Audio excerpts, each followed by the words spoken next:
अऊज़ु बिल्लाहि मिनश शैतानिर रजीम बिस्मिल्लाहिर्रहमानिर्रहीम कुल लिल मुअमिनीना यगुद्दू मिन अब्सारिहिम व यहफ़ज़ू फ़ुरूजहुम ज़ालिका अज़्का लहुम इन्नल्लाहा ख़बीरुम बिमा यस्नऊन। ए नबी सल्लल्लाहु अलैहि वसल्लम, मोमिन मर्दों से कहो कि अपनी नज़रें बचा कर रखें और अपनी शर्मगाहों की हिफाजत करें। ये उनके लिए ज़्यादा पाकीज़ा तरीक़ा है। जो कुछ वो करते हैं अल्लाह उससे बाखबर रहता है।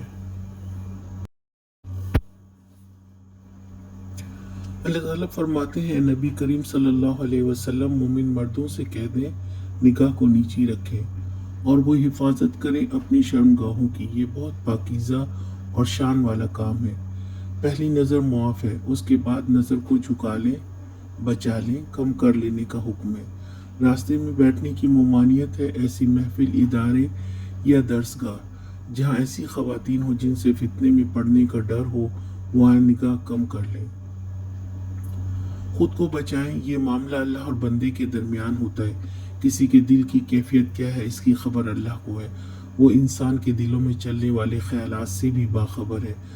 दूसरी बात यह है कि अगर हम किसी और को ऐसी आदत में मुब्तला देखें तो उसको ज़रूर नसीहत करें और इस बात से रुकने की तलकीन करें। आज का सवाल, इस आयत पे मोमिन मर्दों को क्या हुक्म है?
आज का सवाल, मोमिन की क्या शान है?